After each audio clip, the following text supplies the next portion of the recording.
Who that nation? How you doing? Come on in. Take a seat. Sit back. Relax.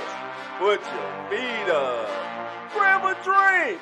And let's talk Saints football. Y'all know what time it is. Time to keep it real.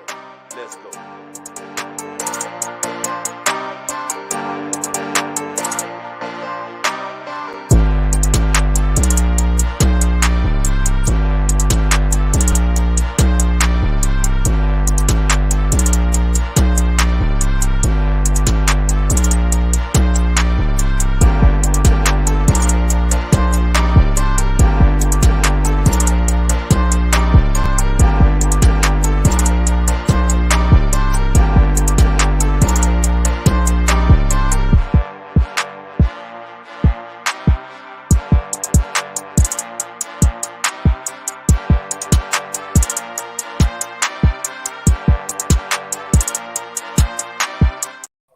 Yeah, I'm gonna start the intro right there for all of y'all who want Michael Thomas gone. Tomboy, time for him to go. I specifically stopped it right there because when he's healthy, he's still that guy. He can't go at Mike.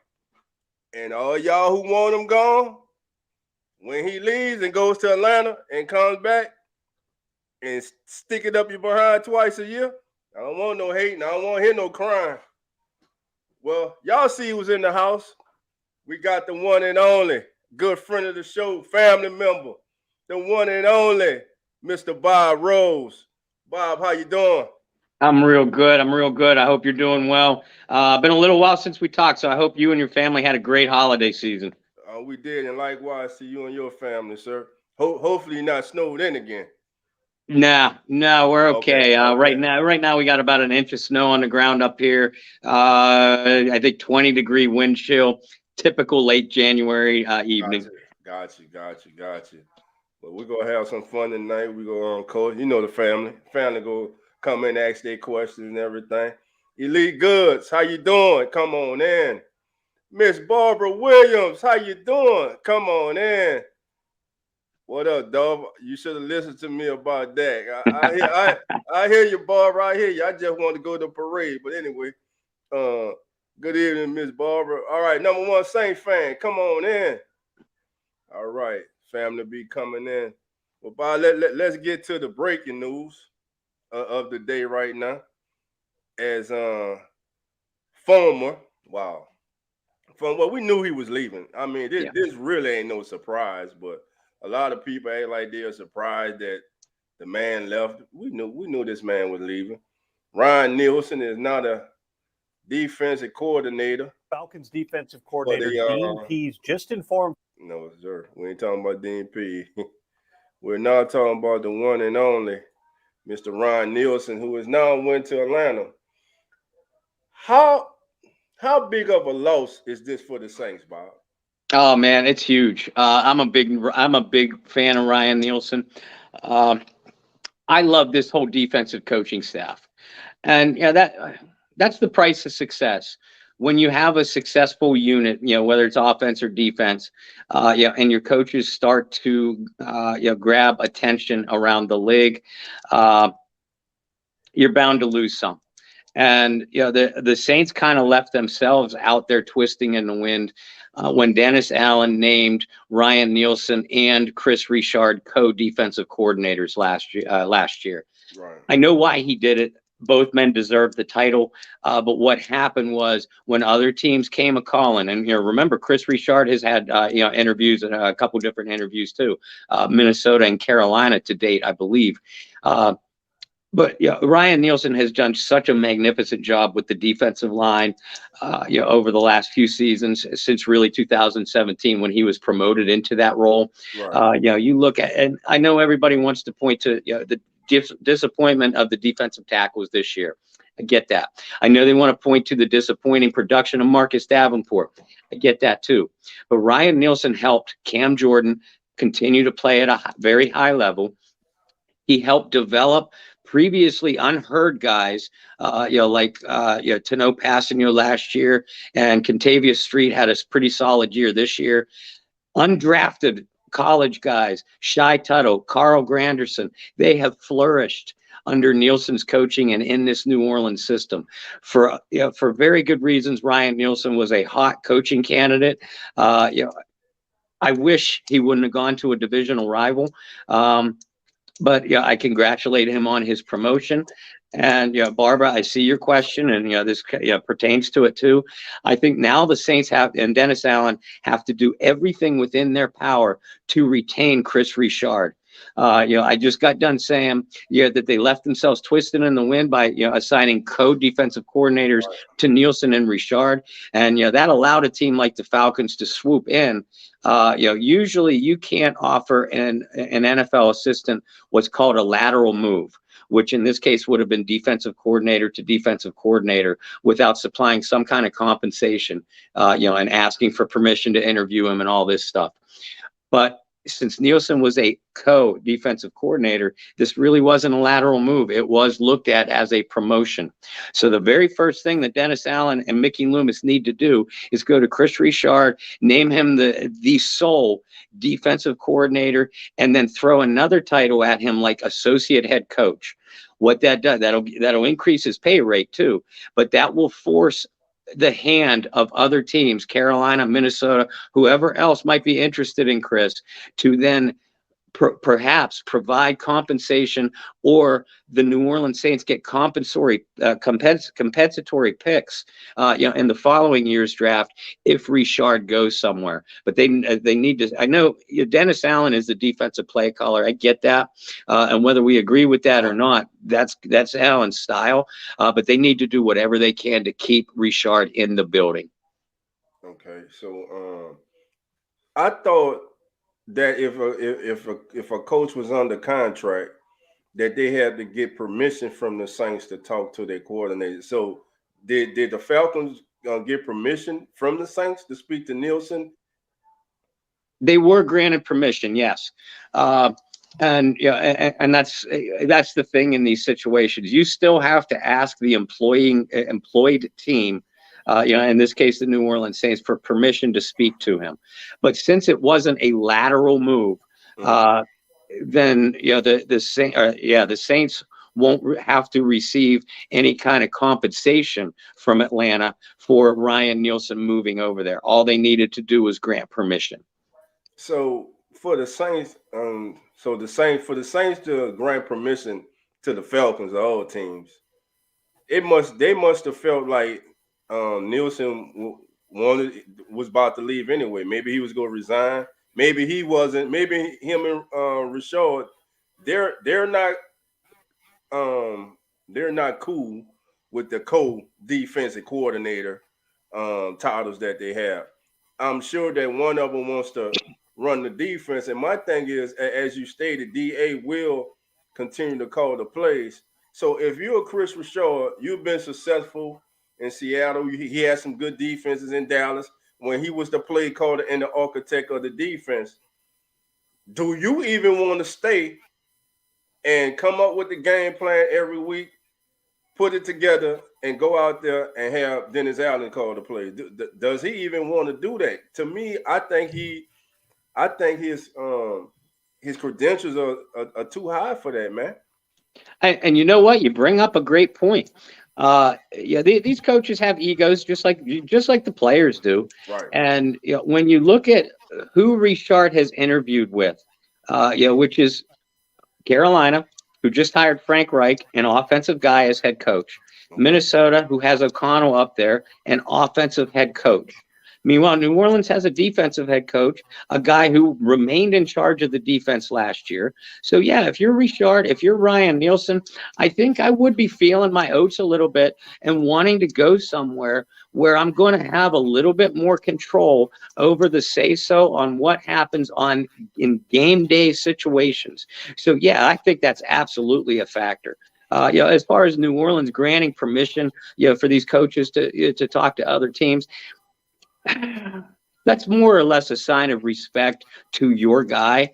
You don't want to feel like you have the guy, you have this guy held hostage, because their contracts come up just like the players, and you want to show a good faith gesture to them, for when if they're still with you when their contract comes up, if you hold them in high regard.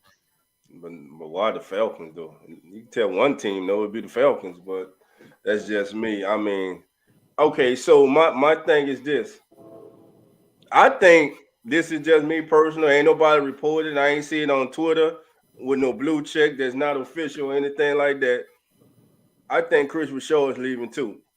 And with Richard leaving too, who are some of the top defensive coordinator candidates the Saints can possibly bring in from the outside? And is there any two guys in the building that maybe they can promote? I know a lot of people are high on linebacker coach Hodges. Yeah, and I love Michael Hodges.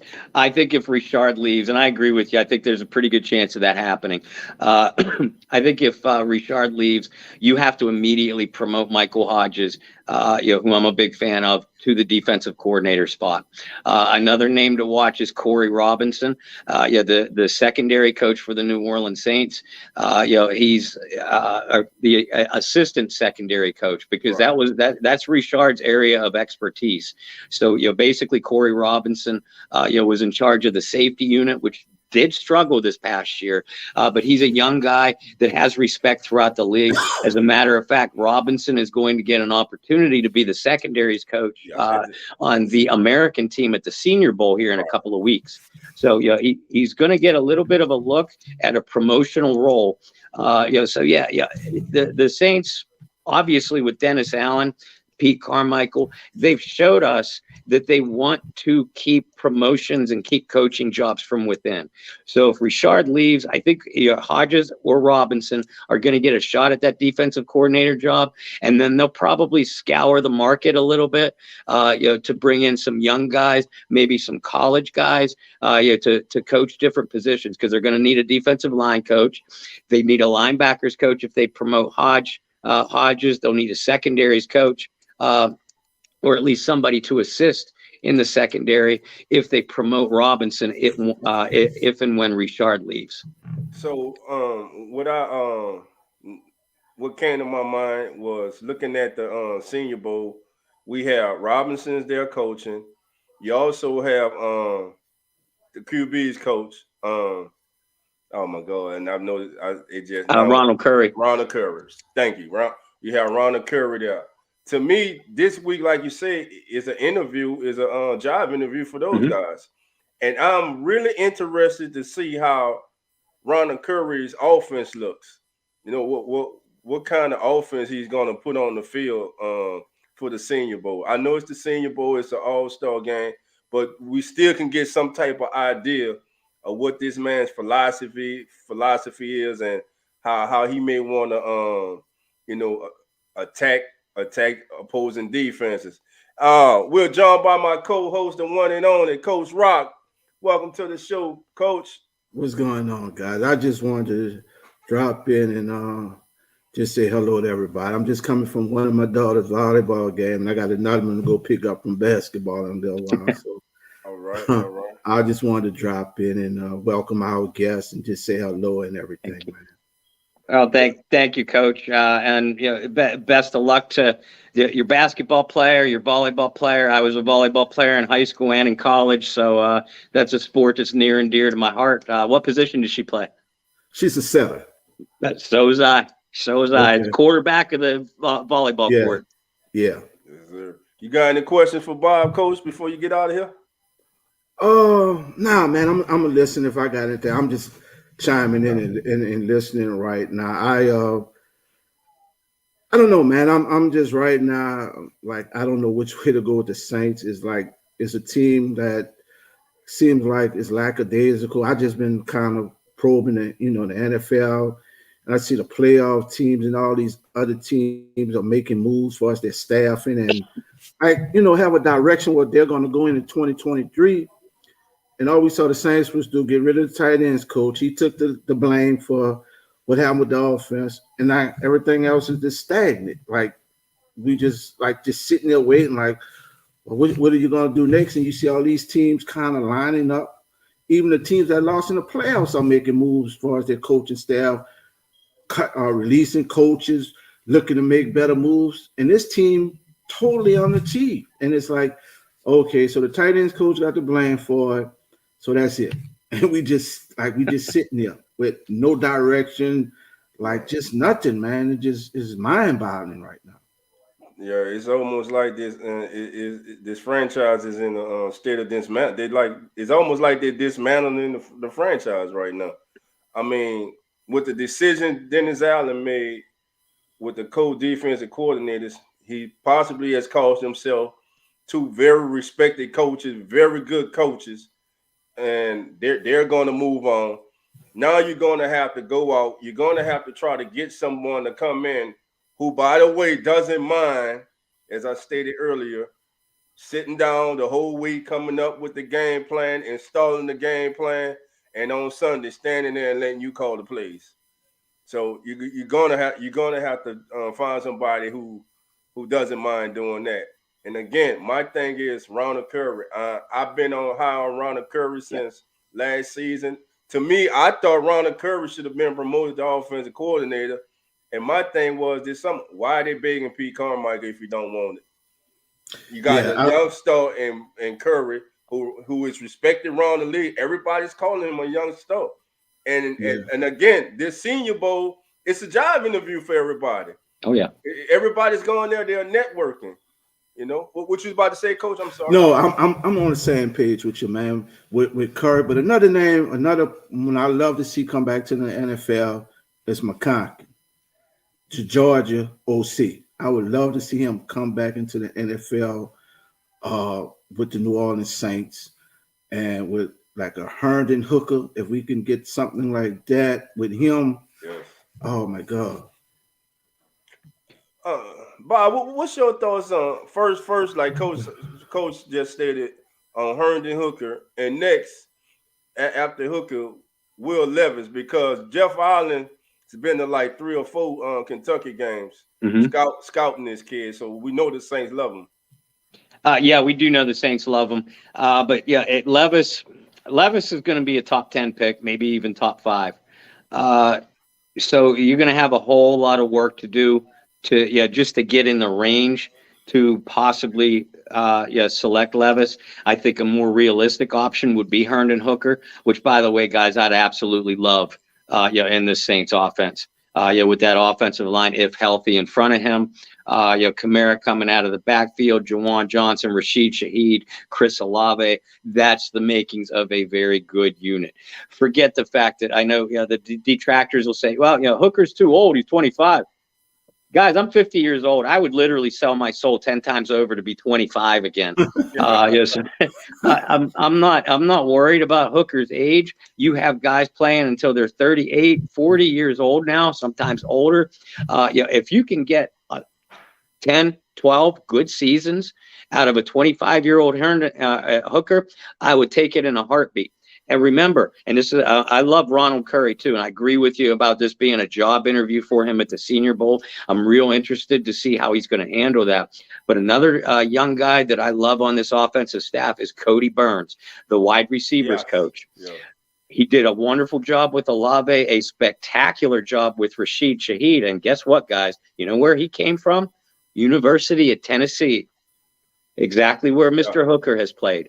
So I'm going to be watching that very closely as this draft approaches. Hooker's not going to go in the first round. The BS age thing, and the ACL injury pretty much knocked him out of consideration for that. Right. But if the Saints are in position to get him on day 2, be it with a second round pick, or perhaps even if he slips into the 3rd, you better believe this team would be absolutely dumb not to jump on that opportunity.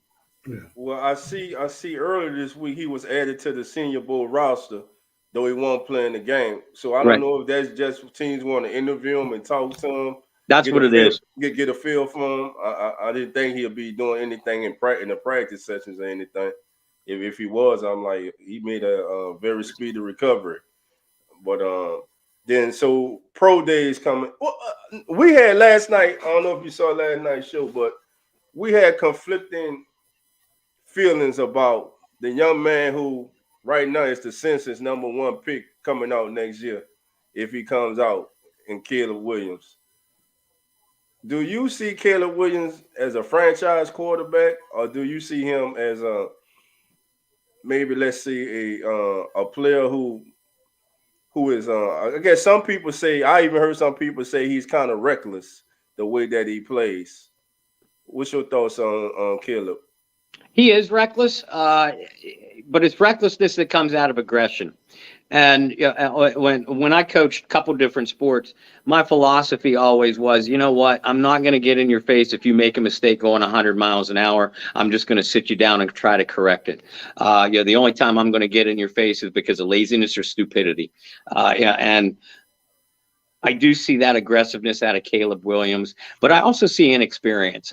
And that inexperience can lead to sometimes what is perceived as reckless decisions. Because remember, even though he had an absolutely outstanding season at USC, before the year before at Oklahoma, he didn't even start the season. So right. He really only has a year and a half ish of major college football under his belt. Do I see him as a consensus #1 pick? Absolutely.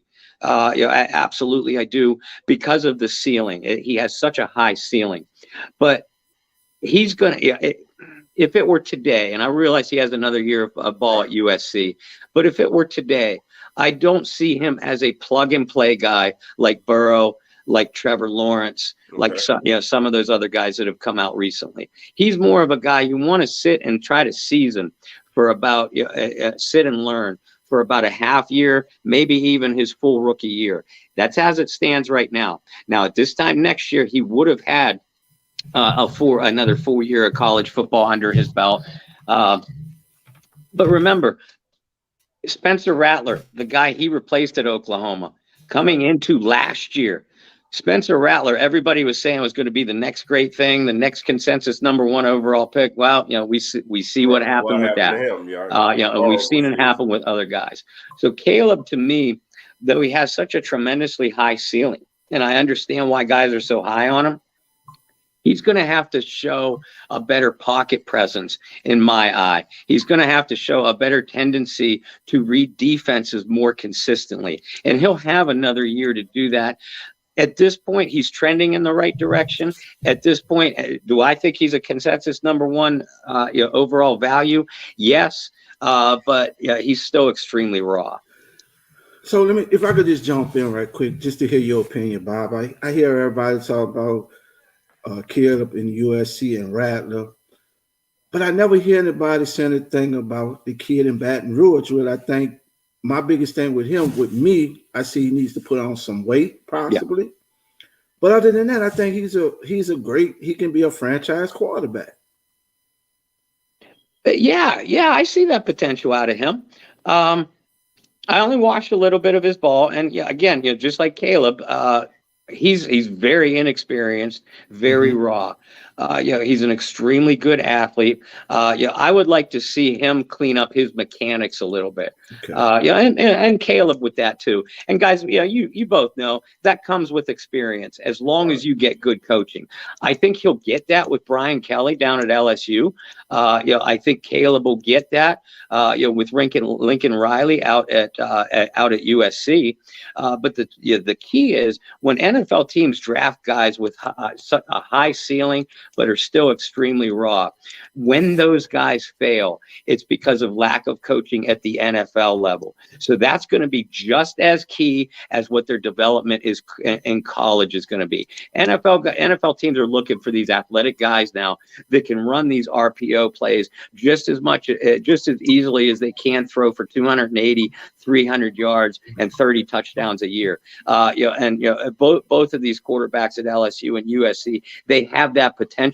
And they're fortunate enough to have at least one more year of college experience, to try to develop their skills. So they would be they'd have a disservice done to them. If Lincoln Riley at USC and Brian Kelly at LSU just sit back and say, well, let's just keep doing what you've been doing best. No, these are college coaches. They need to concentrate on the future of this young man too, and identify the weaknesses in their game and try to develop that. Okay. All right, Bob. Another quarterback, young man in Fort Worth, Texas, TCU. I love his leadership abilities. I just think the kid makes winning plays. Do you see him as a day 2 selection or maybe a day 3? Max will probably be a day 3 pick, early to mid. I would not be at all surprised if somebody grabbed him, late on that second night, late in the 3rd round. And again, if you have the supporting cast offensively, I don't think it's a bad move at all. You can't ask a Max Dugan, or if you're looking at Georgia, and there people are saying the same kind of thing about Stetson Bennett at Georgia. Right. A very similar type of quarterback. Real gutsy leader. Real big game performer. Both of those guys have similar traits. However, both of those guys are not the prototypical dual threat quarterbacks that NFL teams are looking into right now. They're not the kind of athletes that can take a team on their back like a Josh Allen or a Patrick Mahomes. They're not an elite passer like a Joe Burrow is.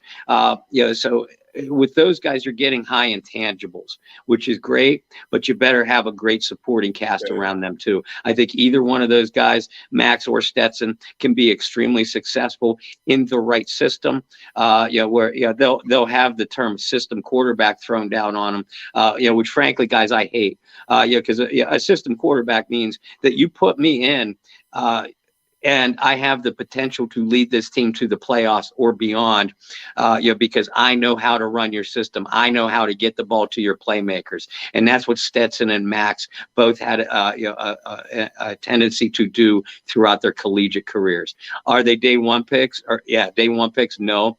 Day 2 picks, maybe late if they get a flyer, but you could possibly be getting a real steal on day 3. Especially when you look at a guy like Brock Purdy and see what he's doing in San Francisco, that could set a new trend for some of these other guys. Ms. Barber says the young quarterback from Florida, who I'm getting conflicted reports about. I'm seeing some people have him mocked in the 1st, some people have him gone in the 3rd round, some people have him. I've even seen as low as a 4th round pick. Coach, I know you said that you thought he should have went back to school, that he needs to work on his mechanics and everything. So what's your thoughts about him, Coach? And then we'll get Bob's.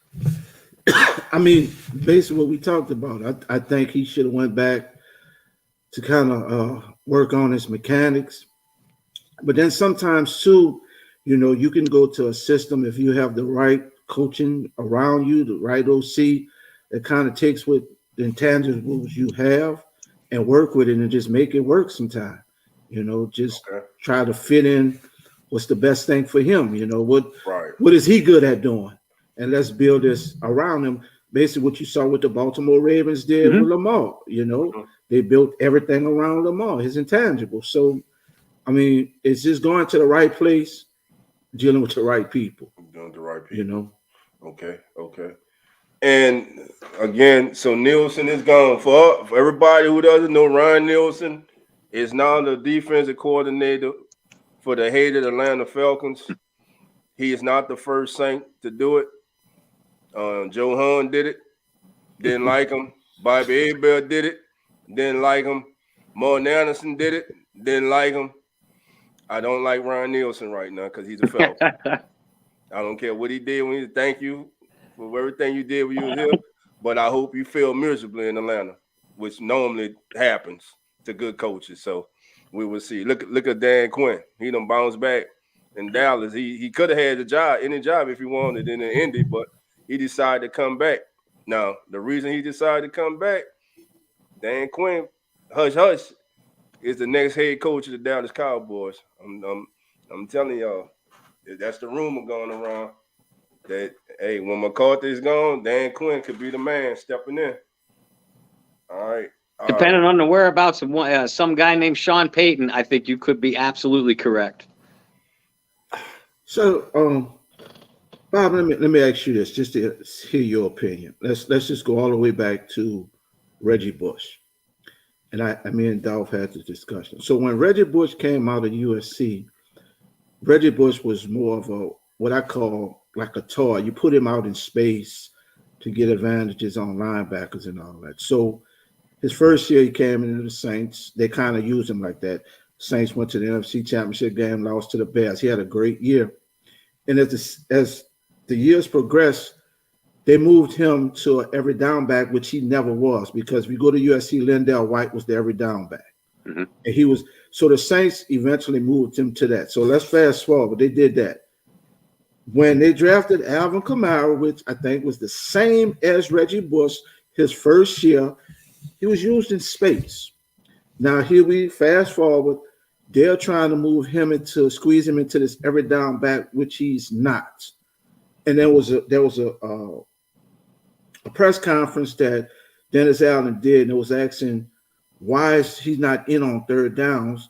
And Dennis Allen baffled me. He said because he's not a good pass block. And I'm like, why are you using him to pass block when he's one of your better like receivers? And I'm trying to figure out why do they take these and try to convert them into what they're not. And what do you think the Saints do? Well, that's the first question. And then I guess part B, what do the Saints do to make a move as far as the running back to help him?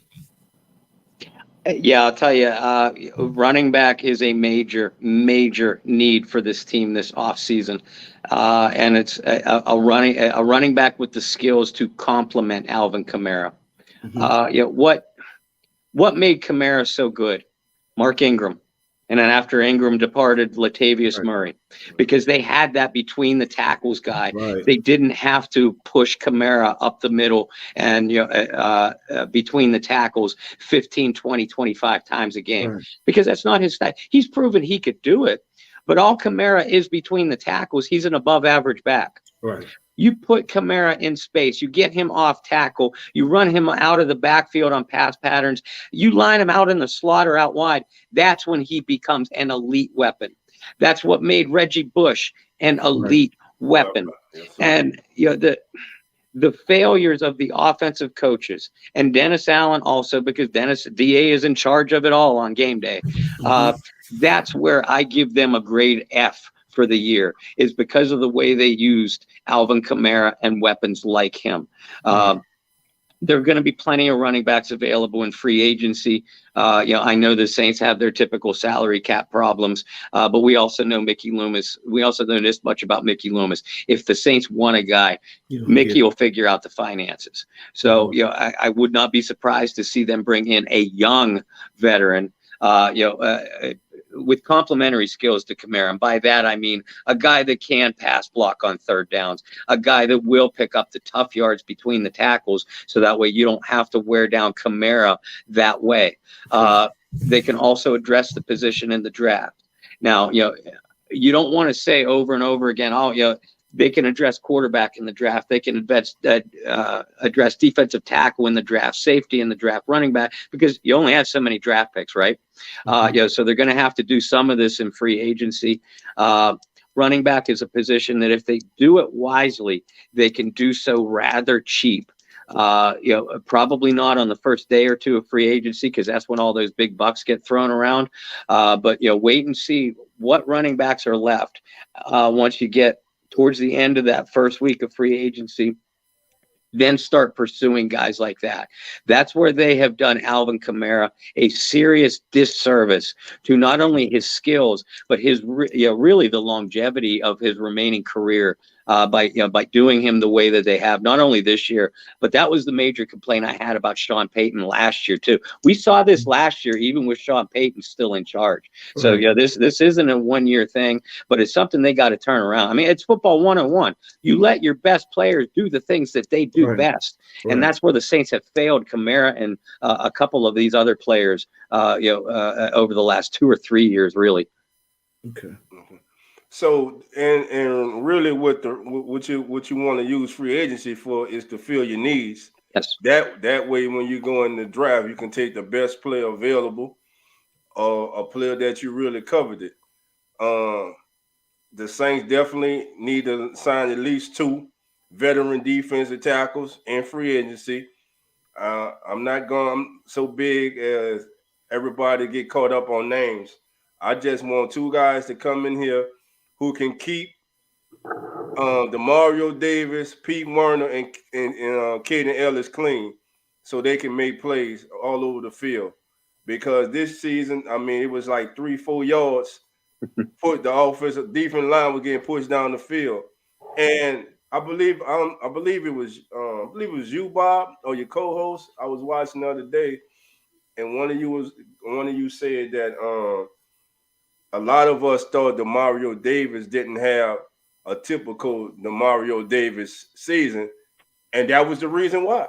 Exactly. That was the reason why. But when you look up, the man still had 100-something tackles, So yeah, the Saints. So I think a coach quarterback is 1A, but I think 1B, 1-2 is defensive tackle. They have to get stout up the middle. Now, from the current D tackles about to be free agents, the only one I bring back is Anyamata. I bring Anyamata back because toward the end of the season he started flashing and playing like he's capable of playing. I mean, I bring unless go shoppers beware with him. Nah, because I'm gonna tell you what's gonna happen. Anyamata gonna wind up going to Atlanta with Nielsen. That's what's gonna happen. I've always loved Anyamata as a player. It would depend on his price tag. Like this past season, he was making $9-10 million. I wouldn't pay that for him. I don't think he's not playing to that level. Does he have the capacity and potential to? Yeah. But at this point, the Saints have backed themselves into a financial corner. They can't afford to spend money on potential. They have to hit on free agents. They have to hit on their draft picks. Depending on Anyamata's price tag, I would not mind bringing him back at all. I think it's more financially reasonable to expect Shy Tuttle to be back. Now, Shy's not going to give you much as a pass rusher, but he's a decent run defender. A couple of names, if you want him to spend a little bit more money in free agency, maybe go after a guy like Daron Payne from Washington. Greg Gaines had an absolutely fantastic year for the Rams. He played extremely well in the Dome against the Saints this past year too. Those are guys that are very, very good against the run, but can also give you some legitimate pass rush, which is something that this team has lacked at the interior spots too. So it'll be very interesting to see how I think they're not dumb. They know they have to address defensive tackle. I'm interested to see how they do it. And I love the kid. I think I sent that to you, dog. The kid Ika, who played at LSU, is now at Baylor. Mm-hmm. I love him, and I think you could get him maybe a 3rd, 4th, somewhere in there, maybe a 4th round pick, where it wouldn't cost you a high draft pick. Yeah, him, a guy like Kajai Cansey from Pitt. Tyler Davis from Clemson. Those are a couple mid-round picks to keep an eye on. Maybe a guy like Mazi Smith from Michigan. That guy's an absolute monster. Now, you might have to grab him in the 2nd round. Maybe 3rd round at the latest. But again, if you have your quarterback question answered already, then you can afford to shoot after defensive interior with one of your higher picks too. Okay. Now, the linebacker group, of course, I think they were one of the most consistent units on the team this year. Now, for years, a lot of us have been screaming, Caden Ellis. And for all y'all in the chat, I can go back this summer and pull the tape. I got receipts of all y'all was talking about get rid of Caden Ellis because y'all wanted Quan Alexander back, but the Saints were telling Quan no because of Pete Werner. And everybody was like, but he can play. He can take Caden Ellis' play. Caden Ellis don't do anything anyway. I told you, Rose Jackson came on here, and we told you. And when he started balling this season, when he got his opportunity, that kid just he earned himself a very nice payday because the Saints gonna have to up some money to keep him. Well, go ahead, coach. I No, think you know who I was high on. I even called him rookie of the year, but he got hurt. You know the linebacker. I'm waiting for him to come back. Remember last time Bob was here, and we asked Bob, and Bob said for a fact they had big plans for Jackson. DeMarco, that guy is going to be an absolute beast. Yeah, that was my kid. Yeah.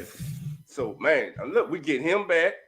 Bob, I'm gonna ask you because a lot of family members are in love with a safety with an awesome name, a Smoke Monday.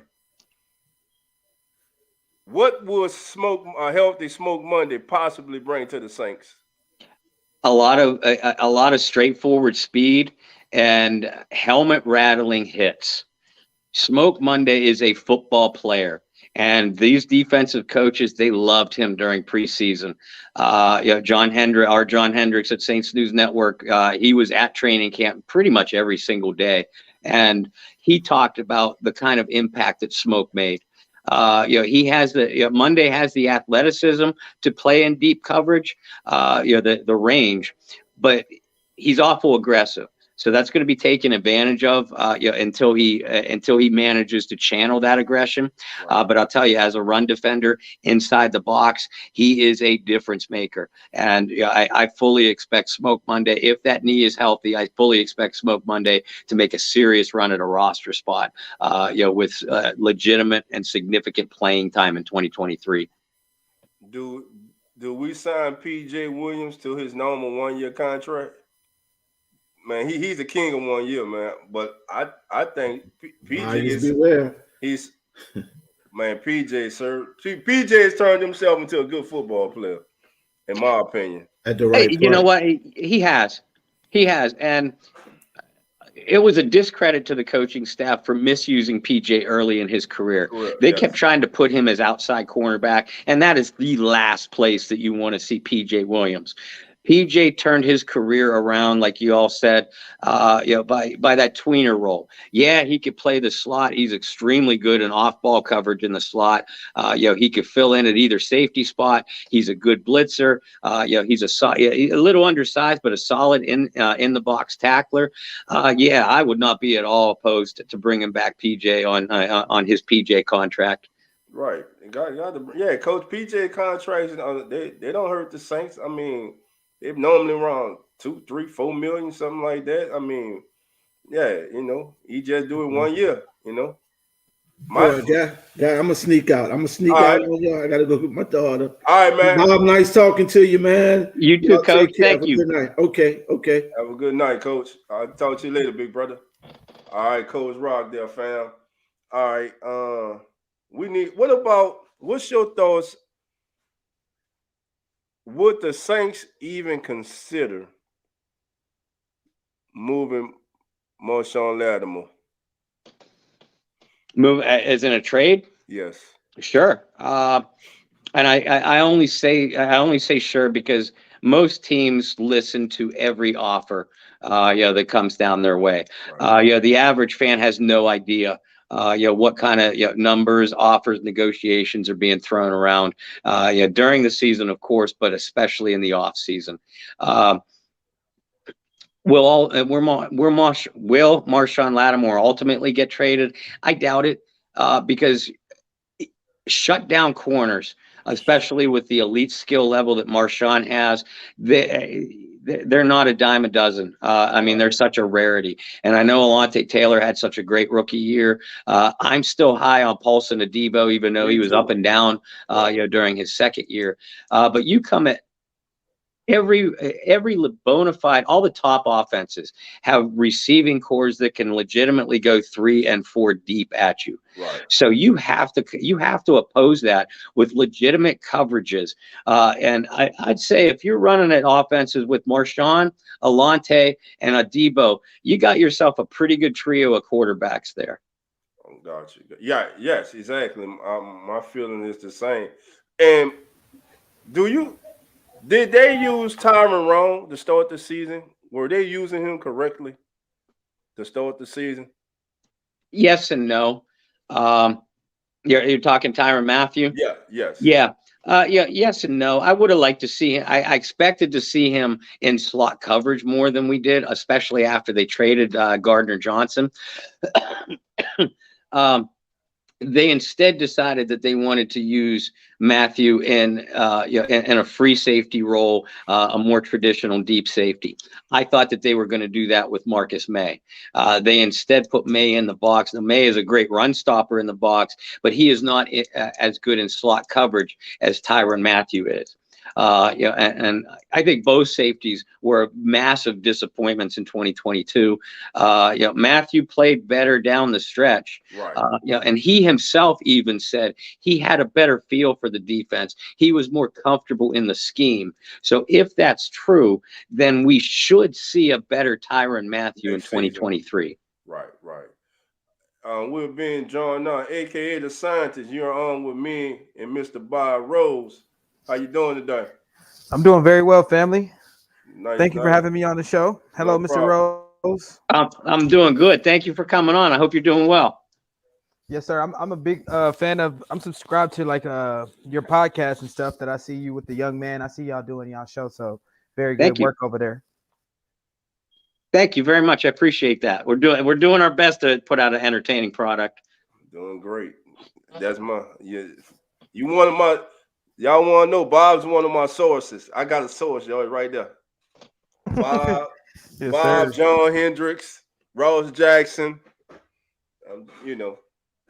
The typical. Not these people y'all be following on Twitter who just post something and a lot of y'all lose your mind. But So AK, you got a question for Bob?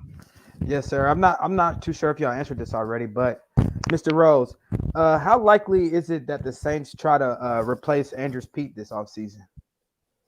Oh, I think that's a big question, and I do think that the Saints are finally going to move on from Pete. The man can't stay healthy. He's played what, 7? He's played either 7 or 8 years, and he's had 1 year where he's played at least 15 games. The rest, every other year, he's missed at least 3 games. And we have seen his play decline when he has been on the field, and that's the key right there. With Teron Armstead, for example, you could count on Teron missing 4, 5, 6 games a year, but you could also count on him being a dominating presence when he was on the field. Pete, we're not seeing that. Andrus was always inconsistent as a pass blocker, but he was always dominating as a run defender, and we really haven't seen that the last 2 years. In my opinion, excuse me, guys, I'm getting over a cold, so my voice is in and out. Hey, me too, man. I understand. Andrus carries such a high contract, such a big cap number, and they can finally get out from underneath of that without too much dead cap. I think they'll be like $8-10 million of dead cap, but they'll be able to save themselves about that much too. And you had James Hurst at left tackle this year. Hurst is serviceable at tackle, but he's better suited for a guard spot. And remember, the Saints drafted this guy named Trevor Penning last spring with the idea that they're going to put him at left tackle. That's still the plan with Trevor. Now you have Trevor penned in at left tackle. You're going to move Hurst inside to guard where he's a better suited player. And then you get to move on from Andrus Pete and save yourself a little bit of cap money in the process. So, yeah, scientist, I do think that we'll finally see the Saints move on from Andrus Pete. He's not going to be traded because there's very little trade value for a 31-year-old offensive lineman that can't stay healthy. I look for them to release him, shortly before the start of the new league year in the second week of March. So in the draft, do the Saints look to bring in a young guard? Yeah, but it won't be early. Well, it depends on their draft board. Like you said before, Dolph. You want to address immediate needs in free agency, which is probably where the Saints will bring in interior offensive line depth. Because that's been the problem with these last 2 years. When the starting 5 is on the field, they're still dominant. But when those injuries hit, we've seen that depth get thinned out an awful lot, and that's where we've seen the Saints fall short. There were, I think, 4 games this year where New Orleans had to start 3 backups and another 6 games where they had to start 2. So you have to address that position some way, somehow. New Orleans has historically had pretty good luck in the middle and late rounds of the draft with offensive linemen. So don't be surprised to see them address it there. I would be a little bit surprised if they spent a high draft pick. And at this point, especially without a first rounder, I consider day 2 picks, second and third round. I also consider them high draft picks. Be a little bit surprised to see them spend that on an offensive lineman. How about this? I'm gonna throw this scenario out there. The Saints need to trade Ron Ramczyk because he has not been the same player since he signed that contract. He's been injured, and his play has not been up to standard. Matter of fact, it's been below his standards that he had set before he signed that contract. Do you think he still has a high trade value around the league? I do, because he's still a Pro Bowl caliber lineman at times. I agree with you. I mean, the Ryan Ramczyk we saw in 2017, 18, 19, even 2020, he was, if not the most dominant tackle in the league, within the top 3 or 4. Right. Since then, he's had a real problem with his knee. I think he only missed 1 or 2 games this year, but he practiced very, very little during the week, every single week, because he needed the rest. And, even though he didn't miss much playing time, we haven't seen the same mobility, the same athleticism, the same power, with his leg drive from Ramczyk in 2021 and 2022 that we saw in the past. So he still has trade value. But again, we still have to acknowledge, even though this isn't the same Ryan Ramczyk, that he's still a quality lineman. So if you move him, it depends what you could get back for him, because you're going to have an awful big hole on that offensive line to address on a team that has so many other areas to address with limited draft capital and limited finances to spend in free agency. So if the Saints were to move on from him, what would be the cap hit? I don't have that one in front of me. At least I don't think. Give me a sec. I do things old school. I have a tablet full of. Sometimes that's the best way, man. Well, Dolph, what's your idea on Andrus Peat? Man, what do you mean, my idea? I'm sorry, Mr. Rose. I was asking Dolph. You're asking me? I like Andrus Peat, man, but I don't know. It's kind of hard because I don't think we got nothing behind him. Please, I done seen enough of Throckmorton. Don't want to see him no more. Hurst is serviceable, but I still think Pete's better than him. I think Saints need a free agent or in the draft get a young guard to eventually take over for Hurst at left guard. That's if they even decide to put Trevor Penning at left tackle, which they drafted him to play. I mean, I still can't understand why you wait to the last game of the season to put the kid in at left tackle to get reps when 3-4 weeks early when he came back and you had him in the heavy package and everyone's actually, why are you not starting him? Well, what did Dennis Allen say?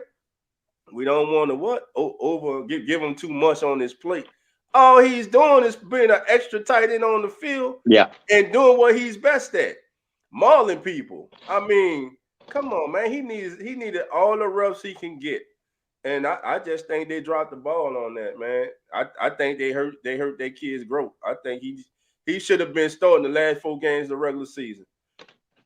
And I'll tell you about that. Everything that we were hearing about Penning and everything that we did see out of Penning when he was on the field, that he's a mauler in the run game. We saw that. But we also heard and saw that he's raw in pass protection. Well, how do you fix that? By repetitions. by reps, by playing time. I agree, there was no reason to not give him playing time, especially when you had so many injuries. Andrus Peat, Eric McCoy for a while, Cesar Ruiz missed the last 3 or 4 games of the season. Right. You had so many injuries along the interior. Again, you move Hurst to the interior. And David Jones, I saw your comment before. I respect what you said, but the thing about Hurst has been one of the more durable linemen. He's only missed 2 or 3 games over the last 2 years combined. So if Hurst is better suited for a guard, you move him inside and you put the rookie at left tackle, and you see what you could do. With any rookie, you're going to have growing pains. But you're still going to have those same growing pains at the beginning of 2023. Why? Because he doesn't have the game reps. Right.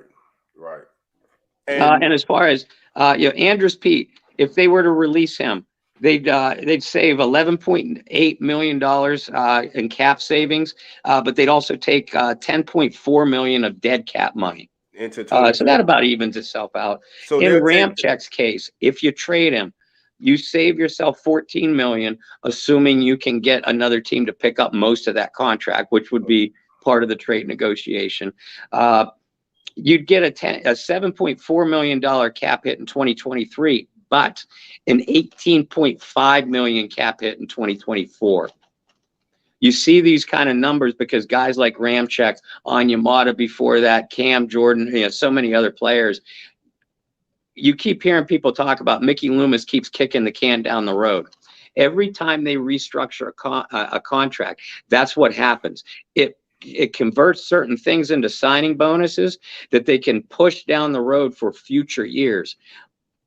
The problem with that is if you have a decline in a player, if you decide you need to cut a player, then you always get 2 years of big cap hits. So that's what we're really looking at in Ryan Ramczak's situation right now. So if they trade him, that he'll be still on the cap for 2 years? Yes. So it'd be 24 and 25. 23 and 24.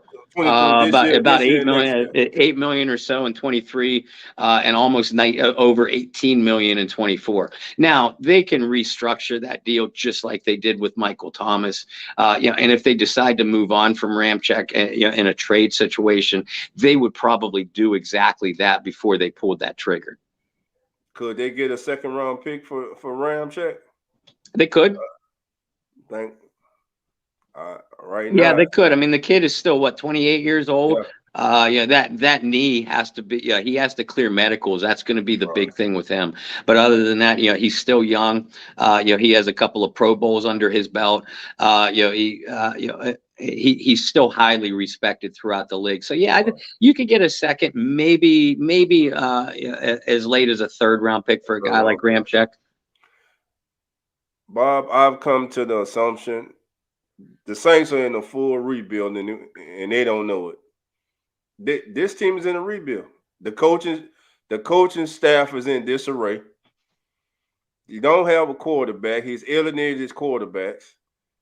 You don't have any defensive tackles.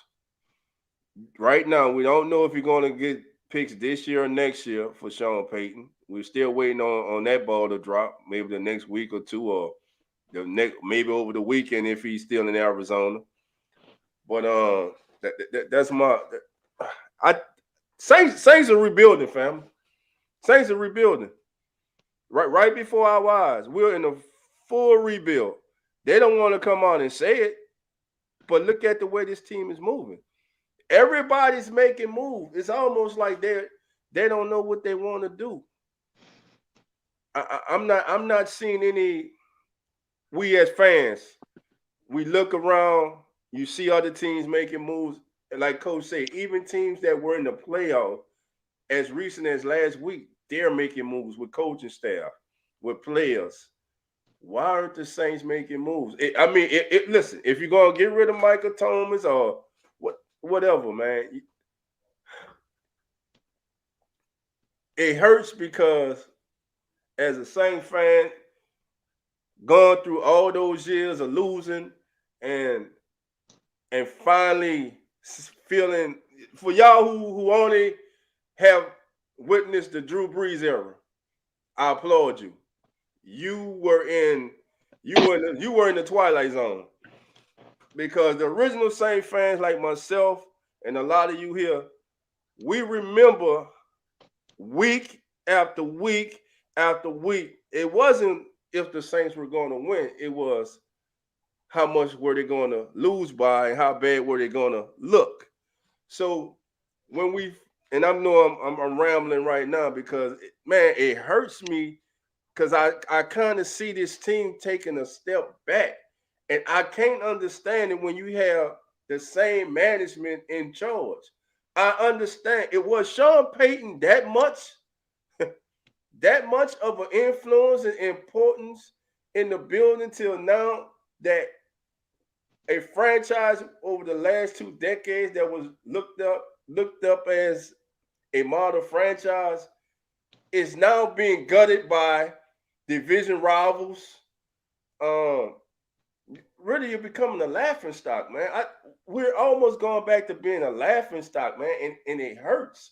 As a fan, it hurts. But now, just all it's not all doom and gloom. There's a lot of talent still on this team. This team is talented. We all don't like Dennis Allen as a head coach. As a defensive coordinator, that's something different. If the Saints come out in 2023 and have a successful season, and again, a successful season is not just going 9-8 or 10-7. A successful season is winning division, getting past the division round, making the NFC Championship to me. Mm-hmm. That's what I'm going to call a success. Maybe Dennis Allen becomes a better coach. Maybe the Saints need to get him a senior advisor or something. Maybe he needs a senior advisor to understand, to help him in the areas that he's weak in. And let me ask you this, Bob. If Ronald Curry has a good showing at the Senior Bowl, is there a chance he gets promoted to offensive coordinator and Pete Carmichael becomes the offensive assistant?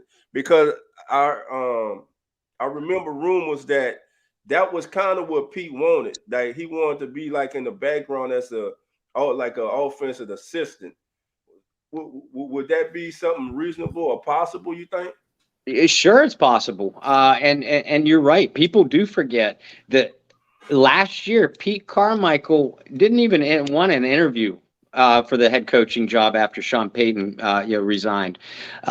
Pete actually didn't show much interest in being the offensive coordinator. The team had to ask him to come back.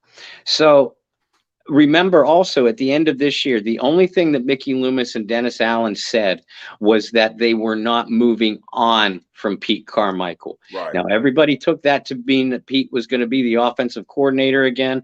And until something different happens, or unless something different happens, that's obviously would be the case. But they hold Ronald Curry in high regard. As you said before, this is a job interview. The Senior Bowl is a job interview for Ron Curry, and he's already highly respected throughout the league. So, if the Saints feel that Ronald Curry is ready, I absolutely think it's possible that they could boot Carmichael up. I'm using air quotes here, up into a offensive consultant or a senior coaching consultant role, whatever title you want to put on him. We see it happen, throughout the league with guys all the time, where he's still I never thought they were going to fire Pete Carmichael anyway. I just thought they were going to kind of push him into a resignation or bump him upstairs into a consulting role, something like that. So if Ronald Curry is impressive in this audition with the Senior Bowl, I do think it's possible that he'll be given the chance to call plays for the Saints offense in 2023 with Carmichael in more of an advisory role. And we know that Carmichael has done a wonderful job in helping Sean Payton put together game plans. The issue I had with Pete was his game day decision and game day usage. And he wouldn't have to do that anymore if somebody else were the game day offensive coordinator. Right. All right, so let's get everyone's opinion. We know the NFL honors are coming up. So first on the list is most valuable player. Who you got, Bob, on this list? My most valuable player is Joe Burrow, but I think the league is going to give it to Patrick Mahomes because of name recognition. I just think Burrow and both players have had spectacular seasons, along with Jalen Hurts. But I think the league will give it to Burrow, but I think Mahomes, excuse me. But I think Burrow has had a better season of the two quarterbacks. Okay, AK the scientist. Who you got? I got Jalen Hurts. You got Hurts. Okay, you got Jalen Hurts. All right, everybody in the chat. Before we move on, let me see your vote. Who you got? Most valuable player. And we about to go to the next one. Offensive player of the year. Jefferson, Hill, Mahomes, or Hurts? Tyreek. I'm going Jefferson. I'm tired of quarterbacks. I'm going Jefferson. I hope Jefferson gets it. I think he deserves it. I think Tyreek certainly deserves consideration because you see what that Dolphins offense did with him. How explosive they were once they added him to the roster. But we also saw that Dolphins offense kind of stagnate once Tua had all his concussion issues. Right. So I think Justin Jefferson is the guy for me. Gotcha. Justin Jefferson. AK, who you got? My bad. I got Tyreek Hill. You got Tyreek? Okay, yeah. He's got Tyreek. All right, fam, who y'all got? All right, Barber's got Jefferson. Stevens got Jefferson. Let's see. Who else we got? Marley Marl. Rowe. You talking about Traquan. Y'all funny, man. Leave the man alone, man. Leave my boy alone. He trying to find him a place to play next season. Maybe the XFL, man. I'm just saying. As long as it ain't in New Orleans. All right. He come. I knew sooner or later. Uncle Jerry's in the house. Okay, let's go to our next one. Well, what's up? Defensive player of the year. I'm calling it right now. Michael Parsons. That's my guy. Who you got, Bob? Yeah, Micah is just, and I love what Bosa did in San Francisco. I was just on a 49ers podcast earlier this afternoon. Bosa is a difference maker for that defense, but Micah Parsons is just, he's that guy, man. He's the closest thing to Lawrence Taylor I've seen since Lawrence Taylor. Yes. Micah's not that good, but he is, he's just a beast on the football field. Micah Parsons, my defensive player of the year. Yeah. I mean, hands down. All right. David said he's got Bosa. Eric's got Michael Parsons. Ooh, that's tough. Barbara say Hutchinson. Okay. I tell you what, he's had a hell of a year. Right, he's a great player.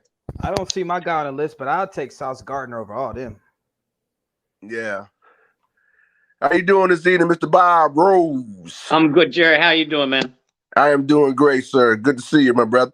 Good to see you. I know you're following me around everywhere I go. I love it. Hey, we travel well. That's what we do. That is what we do. Especially when it comes to New Orleans Saints content. I appreciate it, my friend. I try my best for you. It's all you guys make this worth doing. You make this job fun, and I appreciate y'all for it. Yeah, we appreciate you, just like we appreciate Dog 17 and Coach Rock. No doubt. And all the rest of them, man. Y'all keep doing what y'all doing, what you do, what you love, man. AKA, what's good, my man? What's good, Jerry? OG. Chilling, man. Chilling. Hey, Brady, man. Going to the Raiders, man.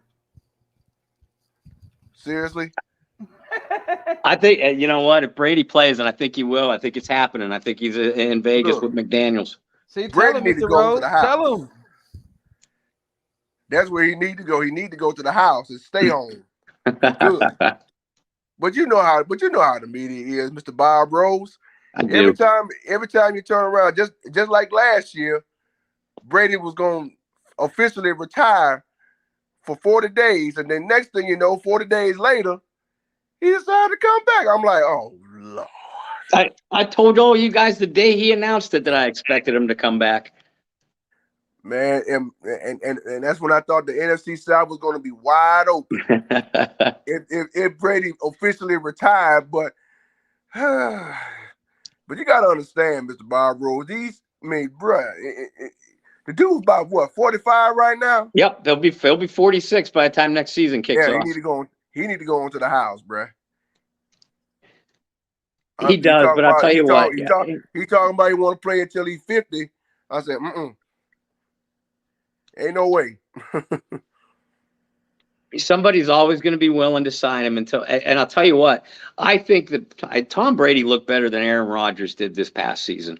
As far as on the field, I think Aaron's ready for retirement. Brady might have another year or two left in him. Yeah, that's true, Ms. Barber and David. Yeah, I agree with that, Mr. Rose. He like Rodgers looks more ready for retirement than Brady.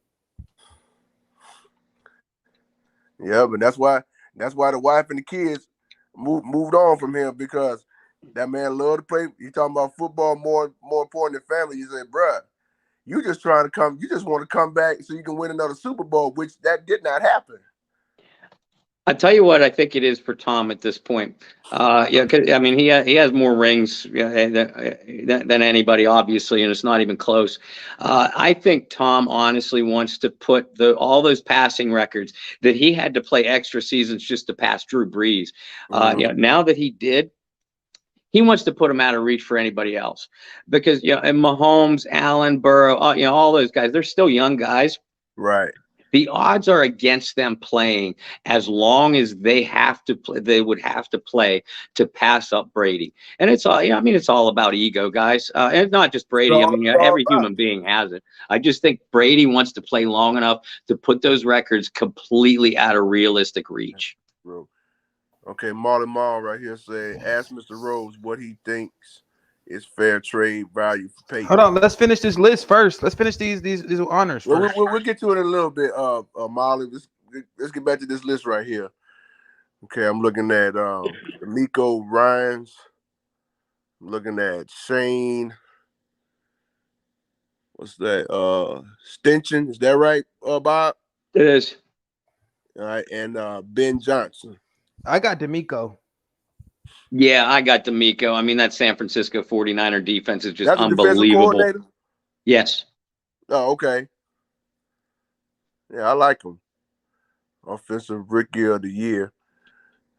I refuse to give my vote because the guy that should get it isn't even up for consideration. Oh, Kenny Pickett? Olave. No, Olave. He said Olave. Of course, Olave. Yes, this is Saints channel. Dude, that really hurt right there. See, AKA, you already know where I'm going with this. So does Dolph 17, and I'm sure you heard it before, Mr. Bob Rose.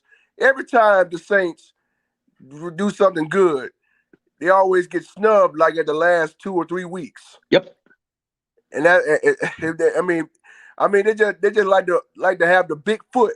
The media just like to have the big old big foot on the Saints. they don't care about us. They ain't. Jerry, it's that January curse. It is. Thank you, AKA. Thank you, because I've been saying, I told this on TJ's show and Big Q and Dolph 17 and all the rest of them. I say January has always been the New Orleans Saints' worst nightmare. I'm talking, dude, if you go back, I'm not going to even include the Super Bowl that they won for the first time. I'm talking about from 2010 to now. And you talking about heartbreak after heartbreak after heartbreak. Lord have mercy. But Jerry, go before that. You can go all the way back to the Jim Mora era. All those playoff games they lost. I think the Atlanta playoff game was on New Year's Eve. But other than that, all of those were in January. Yeah, January has been a nightmare month for the New. Let's do away with January on the calendar. Yeah, I mean, it's that one game that I remember. I can't remember which one it was, but I was in high school around that time. That's when New Orleans played St. Louis, and they won their first playoff game in the Dome. And I'll tell you, that wasn't January either. That was New Year's Eve. Oh, that was New Year's Eve? Yes, sir. Yep. And I remember the Saints won again. That's from the world famous. I can't drop the ball. Man, that was legendary. Okay, we got comeback player of the year. Comeback, you got to go with Geno Smith. I love it. I love McCaffrey and Barkley the years they had, but yeah, Geno's got to get it. Nobody expected anything from him this year. Mr. Bob Rose, I'm gonna share this with you because, okay, like last year, okay, Russell Wilson didn't want to stay in Seattle. He signed with Denver, and my thought process was, okay, you got Geno Smith, you got this, you got Jake Law, you got that other quarterback. I mean, who gonna be your starter? And I remember that Monday night game when they first opened up. It was Russell Wilson's return to Seattle as a Bronco, and Geno Smith was the starting quarterback for the Seattle Seahawks. Mm-hmm. My thought process, Mr. Bob Rose, is okay, Denver gonna probably beat Seattle by like at least, I don't know, about 21, 24 points, somewhere in that neighborhood. But Geno Smith came out of nowhere and he played his best Monday Night Football that night. I looked at it with my own eyes, Mr. Bob Rose. I'm like, wait a minute, where did this come from? Now, you know, Geno Smith been a backup for numerous of teams. I mean, ask the Jets. Ask the who else did he play for? Jets and Giants, and I'm missing a team, but I know both New York teams. Yeah, so he played with he was backup for the Jets, he was backup for the Giants, and now recently he's the starting quarterback for the Seahawks. And this guy, I'm not gonna lie to you, man. Like when the Saints played Seattle that in week 5, he played his best ball. Yes. Geno Smith played his best ball in that game. Even though it was a great game, even though the Saints won by 3 points, but Geno Smith amazed me. Yeah. So if anybody should win comeback player of the year, it's that guy right there, Geno Smith. Yeah, I agree. I got to give it to him. Sauce Gardner, I think, is going to get defensive rookie of the year. He's my defense. No, Aiden Hutchinson had a great year, but Sauce is a legitimate shutdown guy. Yes, it is. And you know, big shout out to the Detroit Lions, man, because oh yeah. I mean, I got to give credit where it's due because think about it. This past season, I mean, Detroit opened their doors to Buffalo because they was in town that week because they had to play a home game in one of their games, and then they had to stay 4 days later because they had a Thanksgiving game against the Lions because the Bills Stadium was snowed in with all that snow they had up there, and they said, "Come on over to Detroit, we'll take care of you." It just kind of like the same way it was, you know, when Hurricane Ian came through a year ago, and the Saints was getting ready to open up their season against the Green Bay Packers in the Dome, but they moved it to Jacksonville. I'm thinking, okay, they can go over to the AT&T Stadium in Arlington, or they can go to, I don't know, Jacksonville, and they had it in Jacksonville, and the rest was history. But big shout out to the Detroit Lions, man, because those guys, I mean, they amazed me this year. They really amazed me, especially with Dan Campbell as their coach.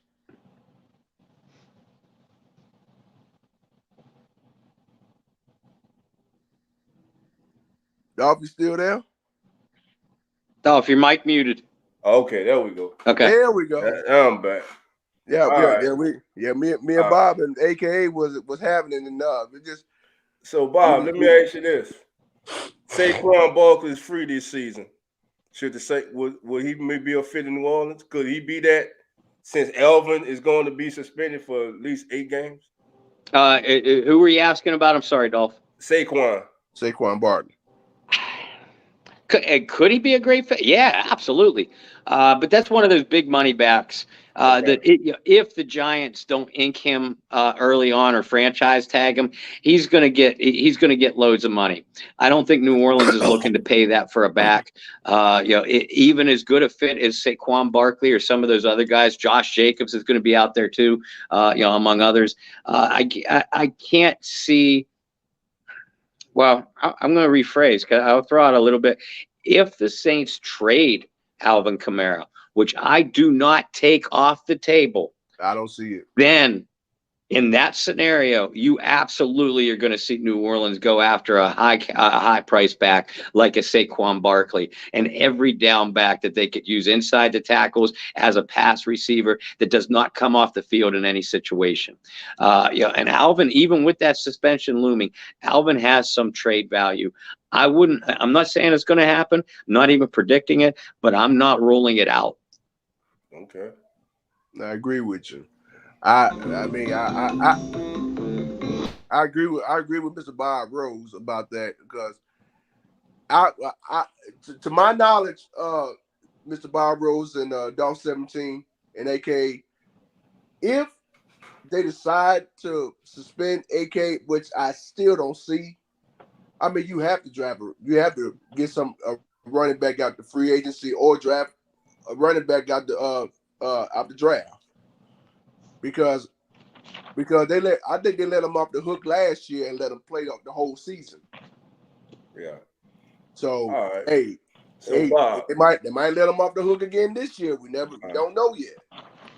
All right, family, we're getting close to the end of the show, so we're gonna get predictions. Bob, in the rematch in the AFC Championship, who you got this week? Cincinnati's going to win this game by at least 2 scores. I just think, obviously the ankle is going to be a major issue for Patrick Mahomes. The man is going to play. There's no doubt about that. But I think his mobility is going to be a little bit affected. And Cincinnati is not only a more complete team than Kansas City. They've arguably been playing, if not the best football down the last 10, 12 games, then among the top 2 or 3 teams. I just think Cincinnati is that much better than Kansas City. Wow. Okay. Okay, so we're looking at okay, so in the NFC, the 49ers in the I think the 49ers can be had right here in secondary. I do too, but I tell you what, you flip a coin on this game, because I really don't know. Philadelphia has an edge because they have this. The stakes are even higher this week, and he's going to be on the road. I think. I know why. And I don't like the 49ers either, but Purdy did last week look like a rookie quarterback. Yep. And I don't believe, and I think the Eagles, man, I think the Eagles gonna eat them up, man. Now I heard that Jimmy G could possibly dress for this game. They were reported even thinking about trying to get him maybe putting him in. Hey, I mean, so what it be use your thoughts about Jimmy? I mean, I definitely, I mean, if he's healthy enough to play, I'll definitely have him on the sidelines ready to go. Oh, yeah. I would start Purdy, and then if I see the moment's too big for him, I throw Jimmy G in there. Yeah, let him finish it off. Yeah, because the ultimate, as you said earlier, by system quarterback, like they like to call Jimmy G. All I know, the kid got a winning record. Yeah, that's all I know. All I know, he's been in the Super Bowl and 2 NFC Championship games as a game manager. So, Mr. I forgot, like they call him Mr. Checkdown, but Mr. Checkdown. I take him in New Orleans. I tell you. Yep. Yeah, I would. I take him in New Orleans. I tell you what. Ever since the playoffs started, Brock Purdy done showed me something these last couple of games in these playoffs, because Barbara going at me. Barbara, they did exploit the secondary. The few times he made accurate and good throws and good decisions. I mean, the 49ers can't be had. It's going to come down to that offensive line for the Eagles. If they can control that pass rush and have a semblance of and run the ball, there's nothing the 49ers are going to be able to do. You're right. Nothing. Because then you throw in Jalen Hurts with his legs. So it's going. But man, those 2 linebackers for the 49ers, though, man. Whew.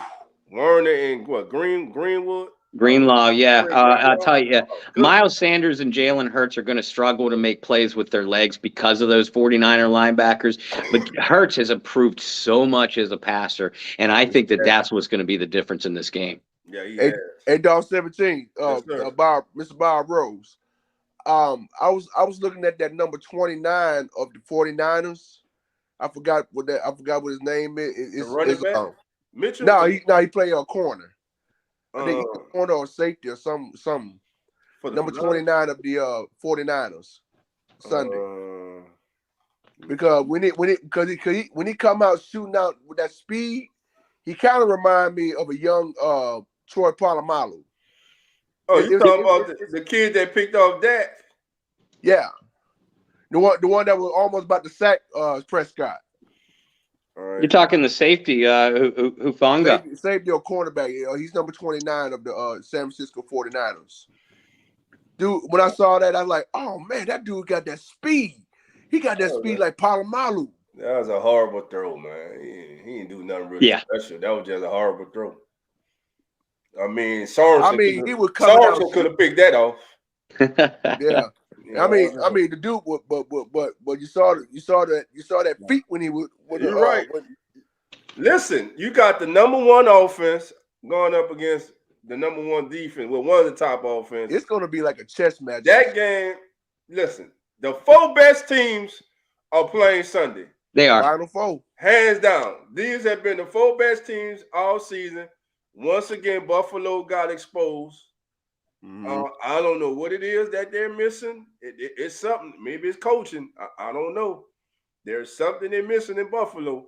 Oh, Dog 17. Can I say this right here? Yeah, go ahead. You're welcome, Atlanta, because they were talking about hosting an AFC Championship. If Buffalo and Kansas City both won, they were going to have it at the Mercedes-Benz Stadium in Atlanta. I say that ain't going to happen. Another failure in the community because now the AFC Championship is in Kansas City at Arrowhead Stadium, not the stadium.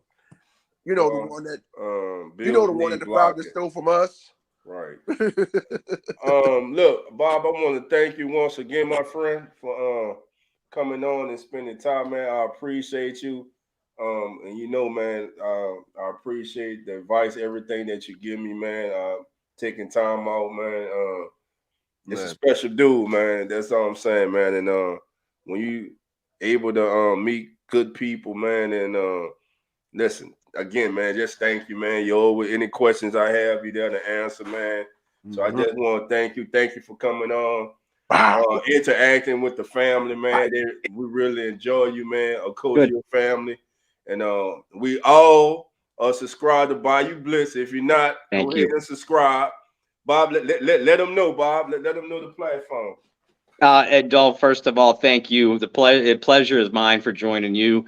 I consider you a friend and family as well. And you've been a help to me too. All you guys have.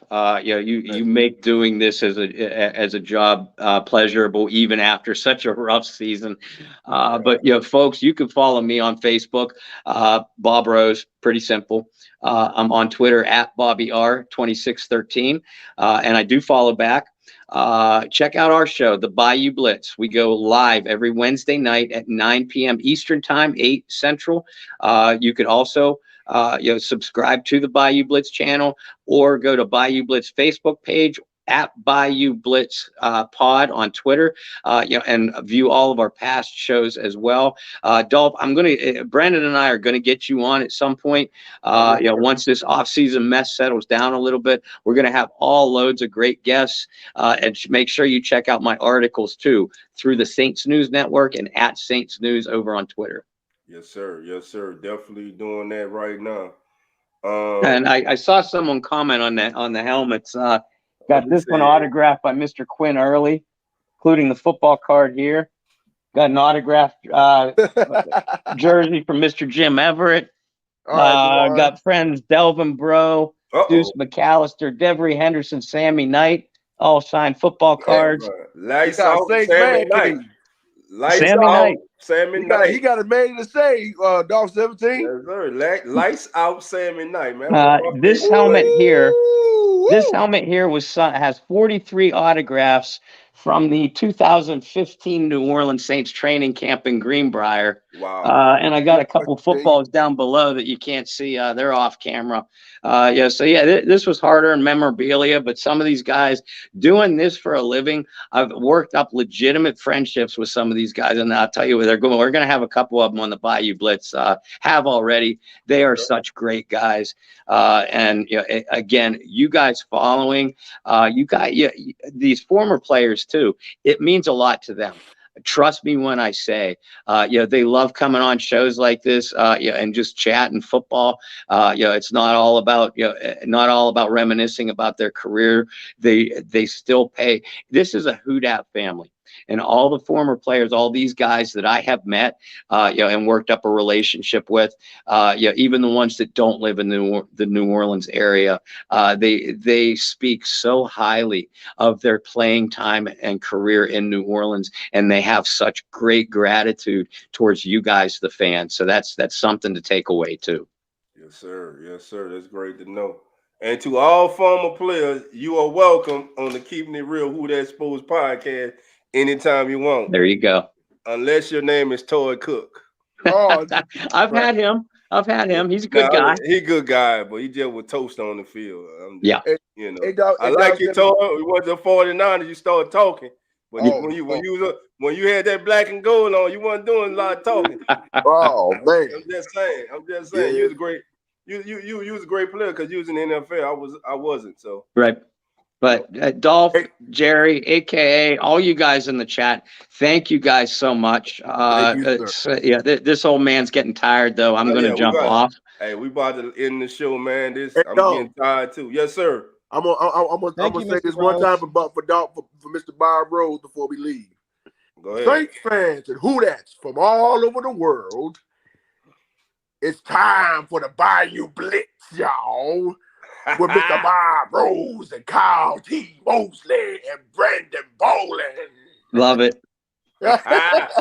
Love it. Have a great night, Bob. Stay safe, my brother, and we'll talk soon.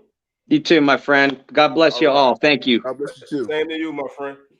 Well, y'all know how we always end it. Love and Who Dat. Love and Who Dat. Hey, I'll see everybody next week. Hey, the Pelicans got to get off this skid tomorrow, man. So they have to. They got to, man. They got to get off this skid tomorrow, man. They got so with that being said, they gonna snap it, bro. They gonna snap it, bro. You know what I'm saying? So everybody who jumped on and already done jumped on, remember last year what our record was. Hey, we gonna be all right. With that said, man, we out of here. Everybody have a good weekend. Stay safe, and I'll talk to y'all later. I'm out. Peace out.